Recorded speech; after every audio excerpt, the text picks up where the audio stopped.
ये new IT rules हैं क्या, जिसे व्हाट्सएप, फेसबुक, ट्विटर, इंस्टाग्राम सबको परेशान कर रखा है।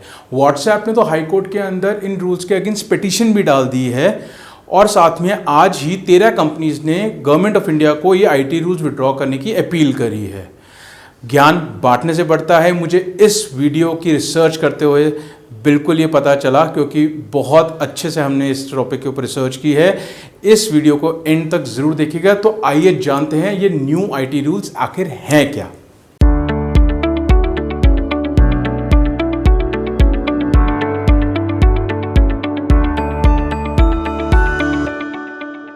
पच्चीस फरवरी 2021 को गवर्नमेंट ने न्यू आईटी रूल्स जारी किए, जिनका नाम था इंटरमीडिएरी रूल्स 2021।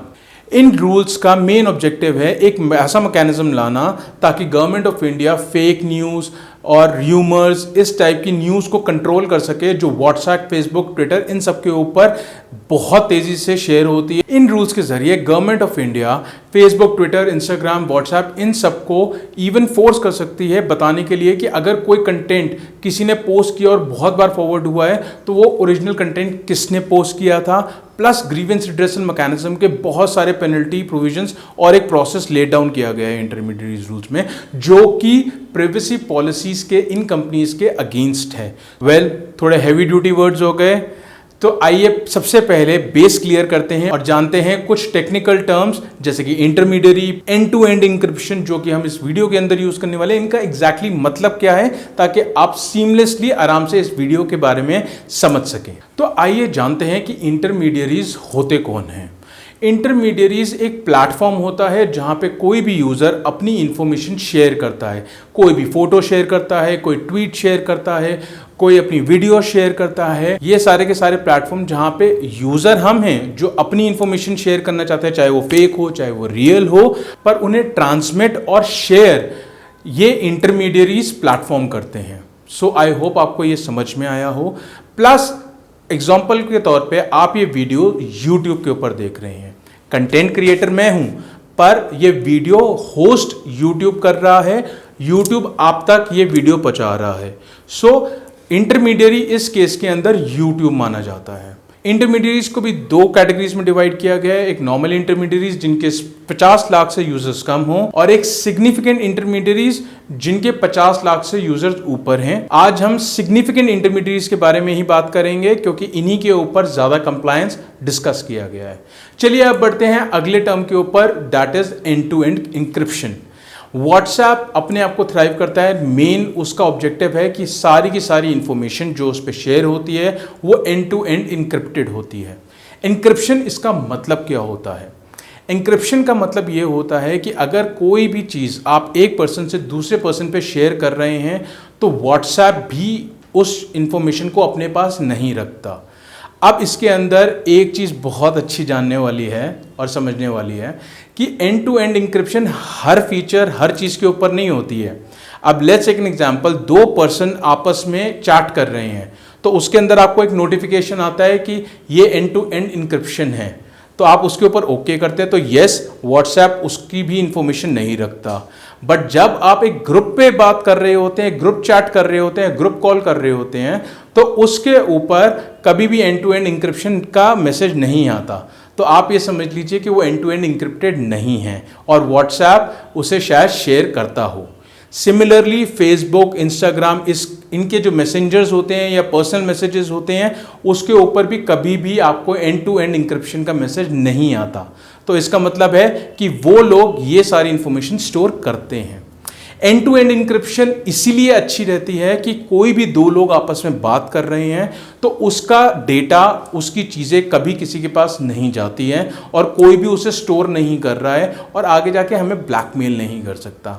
आप समझते होंगे कि आज के टाइम पे व्हाट्सएप मेन कम्युनिकेशन बन गया है। इनफैक्ट आज के टाइम पे 60% कॉल्स मेरी एटलीस्ट व्हाट्सएप के थ्रू होती हैं, क्योंकि नेटवर्क इतना प्रॉब्लम देता है कि 40% कॉल्स ही नॉर्मल नेटवर्क पे की जाती हैं। ऐसे केस के अंदर अगर मैं जो भी किसी से बात कर रहा हूँ या मैं किसी के साथ अपनी कोई पिक्चर शेयर कर रहा हूँ, वीडियो शेयर कर रहा हूँ, अगर वो सारा डेटा कोई कंपनी अपने पास रखेगी तो मेरे को मेरी प्राइवेसी कहीं नहीं रह जाएगी। सो इसीलिए एंड टू एंड इंक्रिप्शन बहुत इंपॉर्टेंट है और यही बेस है व्हाट्सएप जैसी कंपनीज का, जिसके ऊपर वो थ्राइव करती है कि हम आपको एक ऐसा प्लेटफॉर्म देते हैं जो एंड टू एंड इंक्रिप्टेड है। इंक्रिप्शन बहुत टाइप की होती है, 16 बिट, 32 बिट, 128 बिट, और इसके अंदर बहुत बार ये भी होता है कि एक पर्सन जो भेज रहा है वो इंक्रिप्टेड मैसेज भेज रहा है, बट जो रिसीव करने वाला है वो शायद इंक्रिप्टेड मैसेज रिसीव नहीं कर रहा। थोड़ा ज़्यादा टेक्निकल है, बट आपको लेमैन टर्म्स के अंदर इतना ही समझाना चाहूँगा कि एंड टू एंड इंक्रिप्शन जहाँ लिखा हुआ आता है, आपको मैसेज आता है पर्टिकुलरली, उसका मतलब है कि वो कन्वर्सेशन या वो वीडियोज या कुछ भी आप शेयर कर रहे हो उस विंडो के ऊपर उस पर्सन के साथ, वो कहीं भी स्टोर नहीं की जा रही हैं। इनफैक्ट अगर बहुत ही लेमन टर्म्स में बात करूं कि एंड टू एंड इंक्रिप्शन एक ताला है जिसकी चाबी सिर्फ भेजने वाले और जिसको वो मैसेज रिसीव हो रहा है सिर्फ उन दोनों के पास है, बीच में कोई भी पर्सन उस इंक्रिप्शन को नहीं तोड़ सकता।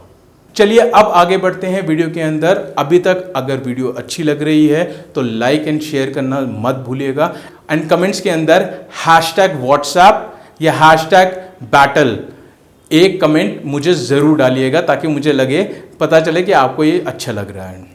आइए समझते हैं कि इन सब चीज़ों की शुरुआत कैसे हुई। ऐसा तो नहीं है कि एकदम से इंटरमीडिएट रूल्स आए और जिसकी वजह से एकदम से इतनी ज़्यादा प्रॉब्लम और सारी की सारी कन्वर्सेशन और लड़ाई शुरू हो गई गवर्नमेंट ऑफ इंडिया और इन इंटरमीडिएट्स के बीच में। पहले भी रूल्स थे। इंफॉर्मेशन टेक्नोलॉजी एक्ट 2000 के अंदर सेक्शन 79 सबसेक्शन 1 के अंदर इन इंटरमीडिएट्स को काफ़ी छूट और लेवरेज दी गई थी कि इसके अंदर 2 ऑब्लिगेशन जरूर दी गई थी इन इंटरमीडिएट्स के ऊपर। 1 कि अगर इंटरमीडिएट ने खुद कोई कंटेंट अपलोड किया है जो कि ऑब्जेक्शनेबल है या सॉवरेनिटी के अगेंस्ट है या वायलेंस क्रिएट करता है तो उनकी लायबिलिटी बनी रहेगी। और दूसरा कि अगर किसी ने कोई ऐसा कंटेंट किसी यूज़र ने डाला है तो वो अपना ड्यू डिलिजेंस अच्छे से करेंगे और अगर कोई कंटेंट टेक डाउन करने की ज़रूरत है तो वो इमीडिएटली टेक डाउन कंटेंट किया जाएगा। इन 2 एक्सेप्शंस के अलावा इंटरमीडिएट्स के ऊपर कोई ज़्यादा ऑब्लिगेशंस नहीं थी। बट अब ये इंटरमीडिएट रूल्स जो 2021 के आए हैं इसके अंदर काफ़ी सारे ऑब्लिगेशंस डाली हैं। तो अब आते हैं उन चीज़ों के ऊपर कि ये इंटरमीडिएट्स के ऊपर क्या ऑब्लिगेशंस डाली गई हैं। न्यू आईटी रूल्स के अंदर जो भी चेंजेस आए हैं वो 5 मेन हेड्स के अंदर हम डिवाइड कर सकते हैं।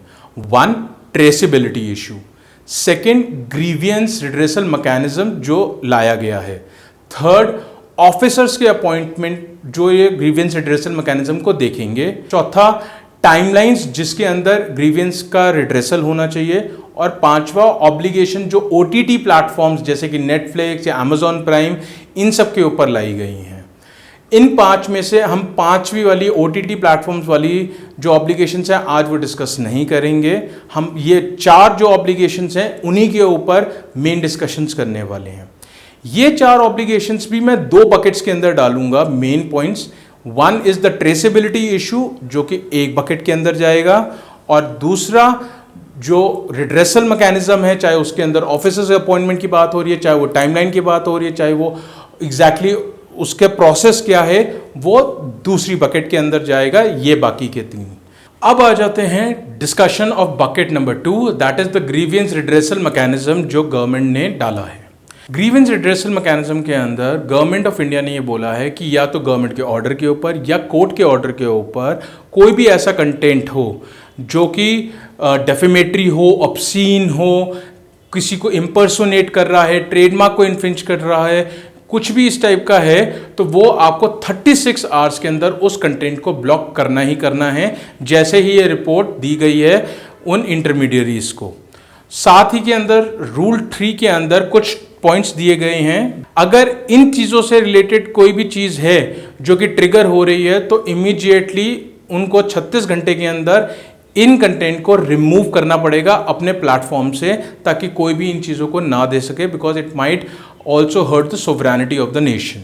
अब आ जाते हैं बकेट के दूसरे पॉइंट के ऊपर, that is the appointment of officers under this grievance redressal mechanism. इसके अंदर 3 टाइप के ऑफिसर्स जो हैं वो मेनली बोले गए हैं जो किसी भी इंटरमीडियरी को अपॉइंट करने पड़ेंगे। First is the compliance officer, जो ये देखेगा कि गवर्नमेंट ऑफ इंडिया के जितने भी रूल्स एंड रेगुलेशंस आ रहे हैं वो सारी की सारी चीज़ें कंप्लाई हो रही हैं और उन सब चीज़ों को इंप्लीमेंट किया गया है उस इंटरमीडियरी द्वारा। दूसरा पर्सन है ग्रीवियंस ऑफिसर, जिसका काम ये है कि वो सारी की सारी ग्रीवियंस एड्रेस हो रही हैं ठीक से, उसको ये देखना पड़ेगा कि सारी ग्रीवियंस टाइमलाइंस के हिसाब से एड्रेस हो रही हैं। ये पर्सन इंडिया का रेजिडेंट होना चाहिए, और अगर कोई भी एक्शन लिया जाएगा गवर्नमेंट द्वारा कि उस कंपनी ने ये चीज़ कंप्लाई नहीं करेगी, तो सीधा वो ग्रीवेंस ऑफिसर की लायबिलिटी होगी और उसे अरेस्ट भी किया जा सकता है। सो ग्रीवेंस ऑफिसर एक बहुत इंपॉर्टेंट ऑफिसर है। तीसरा है नोडल ऑफिसर, जो 24/7 लॉ एजेंसीज के साथ कोऑर्डिनेट करेगा, जिसके अंदर जितनी भी कंप्लेंट्स आई हैं वो सारी की सारी उनकी जॉट डाउन करेगा कि भाई क्या क्या कंप्लेंट्स आई हैं, प्लस उनके ऊपर एक्शन क्या लिया गया है वो सारा का सारा नोट डाउन किया जाएगा। ये उस नोडल ऑफिसर की जिम्मेदारी होगी। अब अपॉइंटमेंट ऑफ ऑफिसर्स को लेके एक ऐसी अफवाह कह लो या फिर एक ऐसा समझा जा रहा है कि ये इंटरमीडियरीज, ये नोडल ऑफिसर्स या कंप्लायंस ऑफिसर्स अपॉइंट नहीं कर रही हैं, क्योंकि डेडलाइन 26 मई की थी, जो कि पास ऑन ऑलरेडी हो चुकी है under these new IT rules. But मेरे हिसाब से या मेरा सोचना ऐसा है कि ये कंप्लायंस ऑफिसर्स अपॉइंट हो रहे हैं। ट्विटर ने भी अभी रिसेंटली एक न्यूज़ के अंदर बोला तो उन्होंने कि हमने कंप्लायंस ऑफिसर अपॉइंट कर दिया है। बट प्रॉब्लम ये हो रही है कि ये कंप्लायंस ऑफिसर्स की लायबिलिटी बहुत ज़्यादा है।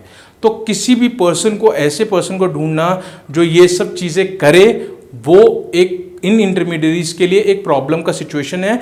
दे आर नॉट सेइंग कि हम कंप्लाई नहीं करेंगे, दे आर जस्ट सेइंग कि हमें थोड़ा सा टाइम चाहिए इन सब चीज़ों को कंप्लाई करने का, लोगों को अपॉइंट करने का। हेलो फ्रेंड्स, अभी तक हमने जाना कि एंड टू एंड इंक्रिप्शन क्या होती है, इंटरमीडियरीज कौन होते हैं। अगली वीडियो के अंदर हम बकेट 1, बकेट 2 की जो इश्यूज हैं वो डिस्कस करेंगे कि इन सोशल मीडिया कंपनीज को इन सब चीजों से क्या प्रॉब्लम हो रही है और गवर्नमेंट ऑफ इंडिया का स्टैंड क्या है कि वो ये सब चीजें क्यों करना चाह रही है, वो हम डिस्कस करेंगे। So I hope you subscribe to the channel, क्योंकि पार्ट 2 जल्दी ही आएगा और उसके अंदर इलैबोरेटली हमने बहुत अच्छे से सारी चीजें डिस्कस करी हैं, दोनों पार्टीज का पक्ष लेते हुए और समझते हुए कि वो गवर्नमेंट ऑफ इंडिया करना क्यों चाहती है और व्हाट्सएप को प्रॉब्लम, व्हाट्सएप या बाकी सोशल मीडिया प्लेटफॉर्म्स को प्रॉब्लम क्या क्या हो रही है। So see you in the next video.